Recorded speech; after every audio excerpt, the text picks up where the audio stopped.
when anyone, because anyone can do this, when someone, either through a meditative practice or just a routine of going within, it could be a prayer, it could be whatever an individual does that brings them inside and quiets the mind, whatever they can do for that, you receive guidance or inspiration. You've done that all your life.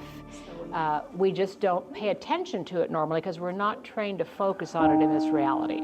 You've had things drop in throughout your entire life, again, and you still are. We just don't normally recognize it.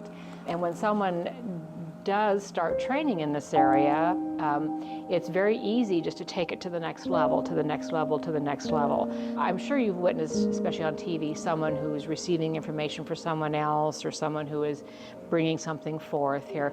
They're just connecting to what it is. Imagine radios have a dial on them of some sort, and there are hundreds, if not more than that, hundreds of radio stations out there that you can tune into, but you can only hear one at a time clearly, and you have to be turned to that frequency to receive that channel clearly. When it comes to bringing information through, something almost identical to that occurs here. When we come into what we call 3D earthly realm, we're automatically tuned into this frequency here. And it's a low, dense, thick frequency. It's called 3D because there's height, depth, and width. But there's so many more frequencies out there, and the information that's available is at a little higher frequency. So learning to just tune your own dial, and it can be individual for each person. Mm-hmm. There's not one method that fits all, but through meditation, that's one form. You can be guided as to how to tune your frequency. Is that when you hear ringing in your ear? That's one sign. Yeah, it could I be. have that frequently. I usually go, what are you trying to tell me? That's a good question, because there's a lot of symbols or signals that they give off to get our attention. I'll feel buzzing or you just feel things approaching at you. They're or cold chills going up the body when it's not cold out. So there's a variety of ways that they can try to get your attention. It's the beings in the other frequencies or dimensions. But when you want information from that higher source, you just learn to tune the frequency and then allow it to come through. What we're doing Evening with Source is where we're allowing the guidance, information. What are some common terms you like to use to explain where it comes from? I believe that God is source, is all around us, is inside of us, and is a library of the past and the future, also a conscious and loving being, but holds the information of all time and all places and all things. And we are a part of that, so we're able to tune in to that information, whether it's just tuning into one person and communicating with their higher self, or the information that they hold around them of their past or their future, or it can be even greater than that and tuning into our soul or angelic beings or master type guides or aliens or whatever it is, and receiving messages about our spiritual development or our planet or history. I think we can access so much information, and we're starting to see a lot of people just online or even interacting with clients who are tuning in without trying and starting to receive these types of messages and information, and they don't know what to do with it or where it's coming from. So it's starting to open up to everybody. I think it's more like a remembering that we can do this, and just learning how to do it in a way that is loving and with good intention. I was blessed, as I think you all know, to go to Egypt a few years ago, and these civilizations understood all of this and practiced this and lived by this, and their information came from something much more vast than the human civilization. It was just incredible to witness all the structures they built and what they stored there as far as information. And as Sasha said, we're becoming more and more aware.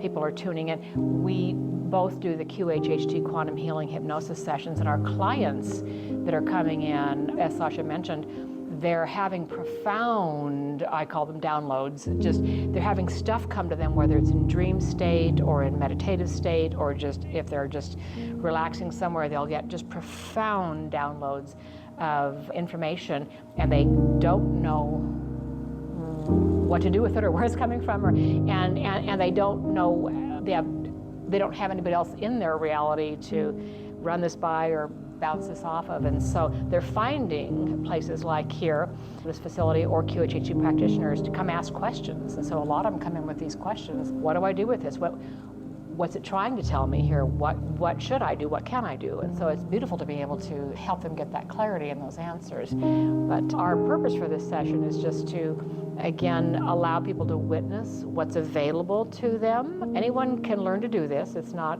something just for a particular person, or it's a matter, it's like anything else that you learn to be good at. You practice at it, and it comes.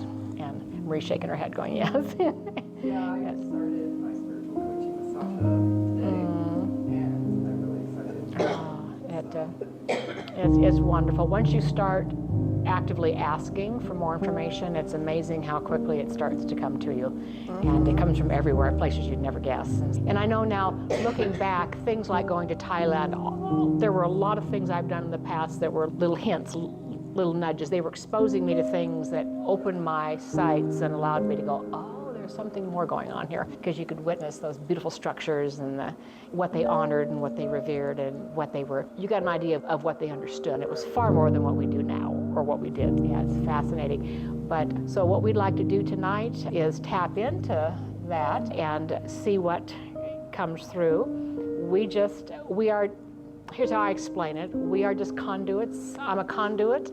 I'm just allowing it to come through and translating it as best I can. I will just get an impulse to say words, or it could be I'm not actually hearing. We don't actually hear words, or I don't with my ears, but they'll just be like a sentence that goes through your awareness, if that makes sense to you. And so I get a lot of visual. It's like a daydream inside of your mind's eye. And my team likes to use a lot of like movie analogies or song lyrics and things like that. But I get to try to decipher and put it into human language. Does it work a little differently for you, or how do you? It's similar. I always think of it like I'll be at the coffee shop and I'm just thinking about life and what coffee I'm getting, and then all of a sudden on top of my thought there's another thought, and it's my voice, but it's not what I was thinking, and it takes over and it's, hey, notice this or become aware of this. Or I'll also have a daydream that just will overlay my thought. I've had them be, I realize now, past life images or timeline images or future. I have a lot of experiences with time, which is really interesting to me. So I'm really fascinated with just time and how it works. I believe we have the ability to manifest and move timelines. It's something I'm still working in and learning, but everybody has unique soul kind of gifts or wisdom or things that they carry into this life. That's what we get to learn about in these sessions, and being able to remember what those are and then express them in your day-to-day life, not even just in a spiritual atmosphere, but Bonnie tells me stories of going to the grocery store and starts conversating with somebody, and all of a sudden this healing energy is coming through her, and they're like telling her their life story, and it's just so fascinating how we're always guided in our life to spread love, to help each other, to help ourselves. And that's one of the things I've really learned and am learning, especially with us now doing this together, is the end goal really is love. It's interesting. There's no judgment or that we're bad or that we're sinning. It's all about, we want you to see your perfection and how beautiful you are and how wise you are. And that comes through the messages a lot. It's never like doomsday or you're doing something wrong or angry or anything. It's the most loving feeling that comes through, that you just want to be there all the time. So when I get ringing in my ears, I had it tonight as you guys walked in. I try to really tune in, because the ringing is usually followed by a feeling in the body. And if you get sensitive to it, you'll start to notice it. And usually that feeling for me is a feeling of comfort and love and peace, because this world can be so kind of anxiety driven and harsh. So it's nice to feel that peace. you.